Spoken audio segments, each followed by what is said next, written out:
If you've ever sensed that a client's biggest obstacle wasn't a situation, but a story they were telling themselves, then this one's for you.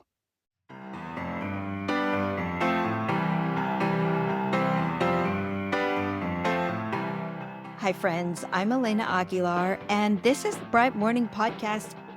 Every week, I'll help you lead conversations that build connection and spark change. In today's episode, I'm sharing a live coaching demonstration that centers one of the most powerful and personal coaching moves we can make: exploring and transforming a limiting belief. You'll hear me guide a client through the Exploring Beliefs framework, which is a process that we can use to help someone identify a disempowering belief, reflect on how it's impacting them, and then begin the work of rewriting that story. Before we jump into the demo, I want to be clear about one thing, which is that this work is advanced. It's advanced coaching skills, and it requires a foundation of trust. It requires emotional awareness, meaning your own emotional awareness as a coach, and it requires a lot of coaching skills. So if you're new to doing belief work, or if you want a deeper understanding of how to use this tool, then be sure to check out our skill session in the Coach Learning Library, which is called Exploring Beliefs. And that skill session walks you through each of the 3 phases of the framework, and it outlines 6 essential considerations for using it effectively. It also includes a video demonstration of this conversation and a debrief where I pull back the curtain on my coaching moves. And you will find a link to that skill session in the show notes. Okay, here's what you need to know about this roleplay demonstration. If you listened to episode 256, Coaching Someone Off the Drama Triangle, then you'll be familiar with the coaching client in this episode. So in this episode, I am meeting again with Mike, who is playing a 9th grade English teacher. Now, this is our first year working together, and it's also the first year that coaching has been at this site. Mike has been teaching for 10 years, and while he originally didn't think he needed coaching, he's starting to appreciate our time together, and our relationship is solid. So this is our 4th coaching session together. And the 2nd coaching session was brought to life in episode 256. This episode is happening after Mike has received the diagnostic data from his classes and after our first all-staff meeting, where our new principal shared their big goal for the school year. Like most of the role plays on this podcast, we're jumping into the conversation after the beginning part of a coaching conversation in which we would have had some connection time. So since you are not going to hear that today, I have created a free resource for you that walks you through how to lead that portion of your conversations. And you'll find a link to that in the show notes. Okay, let's jump into this conversation. Good to see you, Mike. You too? I am looking forward to this conversation and to digging into the diagnostic data. Let's just start really broadly. What did that bring up for you? The diagnostic data? Yeah.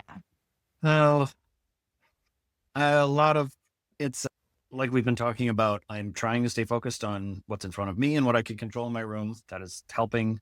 And this is one of those things where, again, so the diagnostic data shows that 1/3 of my kids are a year or more behind. And the new admin's goal is that 100% of freshmen will be on or above grade level at the end of the year, which congratulations on not knowing how to set goals, but whatever. And I look at how far behind so many of our kids are, and it is a defeating moment. I don't want to dwell on it, but that's what I'm feeling. So actually, you told me what you think, but I'm curious if I could just challenge you a little bit. Mm. What are the feeling? Definitely like, here we go again, frustrated. Every year it seems like this gets harder, and the middle schools keep sending us kids who are like they're all focused on SEL and making sure the kids are happy and engaged. And no, they don't know anything about structure or conventions, but they can make an Instagram reel in the perspective of Holden Caulfield or whatever. So I guess that's like frustration or maybe even like a little anger. It keeps sending kids who are less and less prepared and saying, oh, 100% of them are going to be ready at the end of the year. Okay. This is like 160 days or whatever. How's that supposed to work? How does it feel to recognize that you're feeling angry? Yeah, I don't know. I don't like feeling angry. I don't feel individual anger at specific people. It's more just, I don't know, just the way our system keeps going. It's just disappointing. And I guess a little defeating is probably, it's just when I feel like I'm getting more focused on how I'm going to try and influence how I'm using my curriculum in the classroom, then you get these results. It's, oh man, more outside things that make this harder. Yeah. Yeah. Yeah. So I'm also hearing, again, tell me if I'm wrong, but I feel like I'm also hearing a little bit of sadness in there, just that Yeah. connected to the defeat. Yeah. Yeah. Like we just, as a school district, like we keep getting worse at this. Yeah. Yeah. Mm. I'm curious if you can identify, name the beliefs that you're holding right now about this situation you're in. And you could say, I believe, or I think, because think is often synonymous with believe. I believe that the internet and social media is making teaching super hard. And this isn't actually all the middle school teachers' fault. Like it is, we as a system have not adapted to new technology. And so I believe that is showing up and we're trying to keep up, but falling behind every year. Yeah. What else? What else do you believe about this situation that you're in right now? I believe that, like I said, that the administration does every couple administrations, this is what they do, right? The goal is 100%. It's okay. Sure. I hope my baseball team goes 162-0. That's not a meaningful goal. You might as well not have a goal. But then of course I'm held accountable to that, right? Like they stick that on the wall and they're the ones doing the teaching. And so I believe that we don't have any sort of realistic vision for what we're trying to accomplish. And sure, everyone will be ready for Harvard at the end of the year. Why not? But that falls on us as teachers who are actually held responsible for that. So the belief is, I mean, you've said a couple times, admin doesn't know how to set goals. Mm-hmm. The goals that they have set make our life harder. Yep. Yep. We will never be able to meet those goals.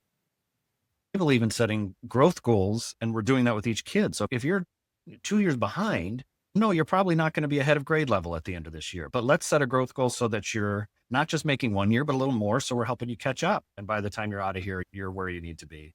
But that's just a nuance that they have not shown the ability to engage with. So would you say this is an accurate belief? Admin doesn't know what they're doing. Yes, but please don't put that in writing. Okay. So I just want to explore this with you. I just want to acknowledge I'm hearing like admin doesn't know what they're doing. And the impact of that is that I'm feeling powerless. I'm feeling angry. I'm feeling sad. Yes. So if the belief is admin doesn't know what they're doing, what's possible for you as a teacher if that's the belief you're holding? What's possible for me inside my classroom doesn't really change depending on what admin it is. Like I am who I am, and that's what I want to focus on. And me and my kids, it is stressful when they set goals. That's really, those goals are for them. I don't believe those are actually for kids, or maybe they are so new to this that they don't actually understand that just saying everyone will be great at the end of the year doesn't actually make everyone great at the end of the year. So I guess I am trying to focus on what's possible for my students and me in the classroom. And I guess just trying to ignore, I think it just threw me when I got that data in the context of that first goal setting meeting. And it's okay, you got to be kidding. The kids are further behind than ever. And you're setting the highest goals that, you literally can't set them higher. Mm-hmm. Okay, so I'm hearing you are recognizing and acknowledging you can still work within what is within your influence in your classroom for your students. You've got some ways of thinking about this. I'm just curious. I just want to throw this out there, and you can totally kick it back if you want, or just say, no, let's talk about something else.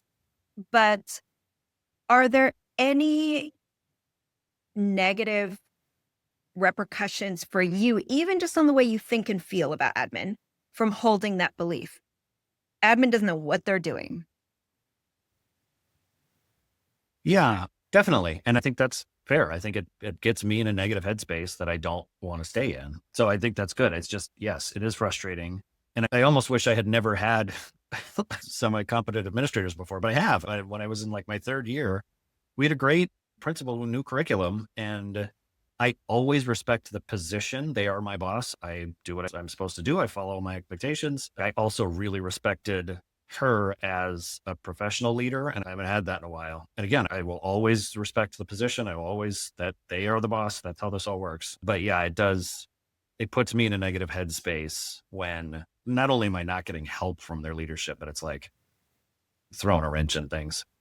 Really, I hear just the sadness of I did have competent administrators Yes. and I respected them and I respect the position and that ownership of saying, yeah, this puts me in a negative headspace. I'm just really curious, like if you had a different way to think about admin, a different story to tell or belief to hold about admin, I guess I'm just curious, like, what could that be? And what would that mean for you? What would be possible for you? I'm having a hard time with this admin.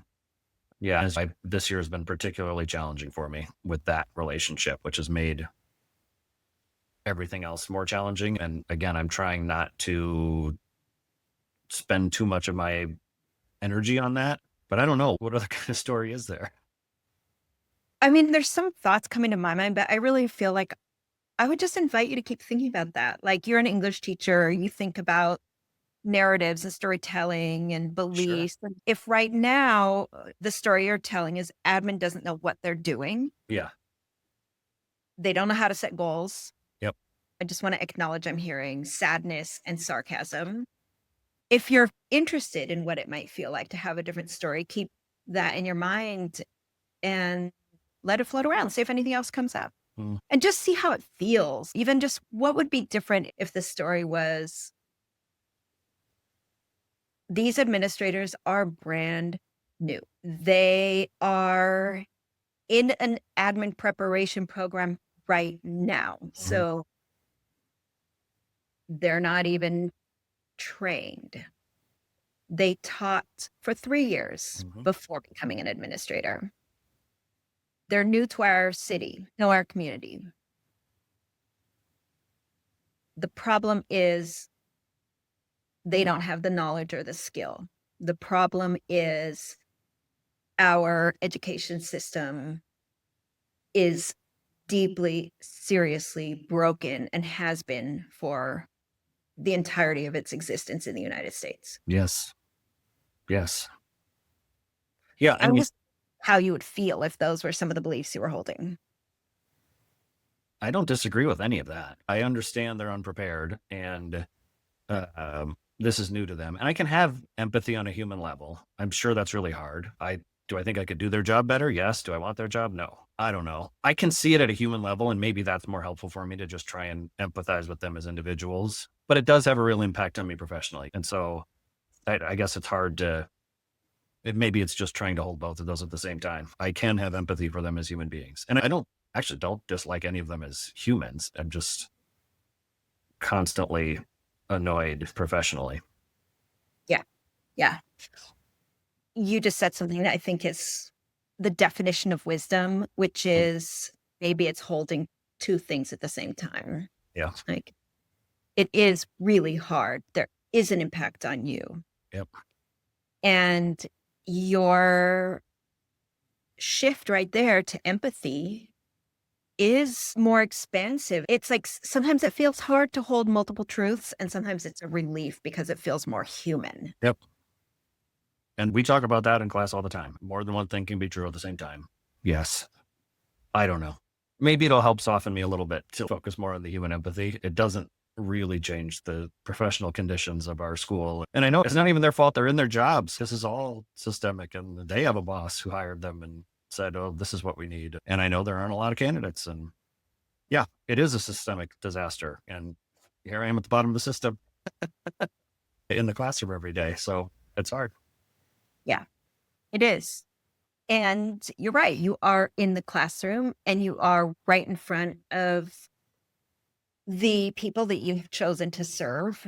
And if you're showing up every day with even the emotional residue of anger and frustration and sarcasm and cynicism, we know that just it starts spilling out.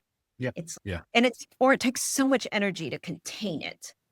And then you imagine in passing periods walking through the halls and passing an administrator and getting activated with all that annoyance and that irritation. It just takes so much energy.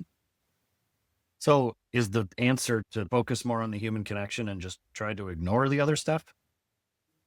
Well, I don't know what the answer is, but how would that feel? Pretty hard. I guess I think I have an obligation to my kids to care about the professional systemic situation. Like it would almost feel like giving up to just let go of that are frustrating about it. So I don't want those to dominate my thinking or my brain space. But I also have seen teachers who have just given up, and I don't ever want to get to that place where I've seen some teachers, whatever, and they really don't get bothered by new administrators because they don't care. Yeah. This is another multiple truth, right? Like, I appreciate that you don't want to be totally dissociated, numb from what's going on. And I'm also hearing you're shifting from blaming the administrators to a broader acknowledgement of the systemic dysfunction of to fight the battles that we want to fight. Yeah. Yeah. Yeah. I do want to strike the right balance. Yeah, that's wise. Okay, I think we will stop our role play there and we will do our debrief for the learning library. Welcome back, friends. I hope that conversation sparked something for you. As you heard, this work is tender, and it's not about forcing someone to change a belief. It's about creating space for reflection. It's about gently surfacing what's been hidden. It's about helping our clients envision a different way of seeing themselves and their world. So the 3 steps in the framework are: 1, cultivate curiosity, which is where we surface and examine a belief. 2, activate possibility, which is when we explore what might be true without the belief. And then step 3 is to create news stories in which we develop an empowering alternative. Now, this isn't always a linear process, and it's not always resolved in one session. But even a small shift can open up powerful change. If you are ready to explore this framework more deeply, then visit our Coach Learning Library and look for the skill session called Exploring Beliefs. In that skill session, you will find a full explanation of the 3 phases. You'll get considerations for navigating identity, emotion, and resistance. And you'll get a downloadable reflection tool.